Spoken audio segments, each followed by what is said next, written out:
Biodata dan perjalanan karir Agni Nihak, pemeran Ayu di film KKN di Desa Penari. Sosok Agni Nihak yang berperan sebagai Ayu di film KKN di Desa Penari mampu menuai pujian publik. Hal ini lantaran kepiawaian Agni Nihak dalam sken menari saat memerankan sosok Ayu. Lantas siapakah sosok Agni Nihak, pemeran Ayu di film KKN di Desa Penari? Berikut biodata lengkapnya. Agni Nihak merupakan seorang aktris berkebangsaan Indonesia.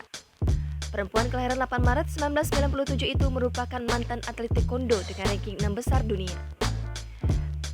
Agni ini pernah menjadi bagian dari tim nasional taekwondo Indonesia pada tahun 2011.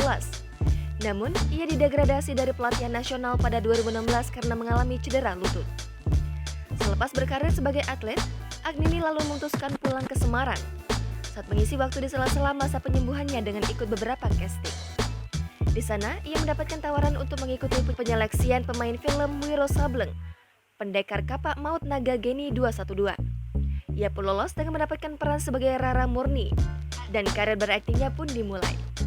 Film inilah yang membuka jalannya di dunia seni peran dan membawanya ke peran-peran lain. Selain itu, ia juga tampil dalam sinetron dan sejumlah acara televisi.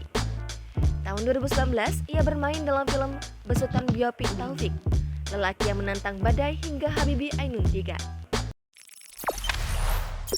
Jangan lupa subscribe, share, komen, dan like ya.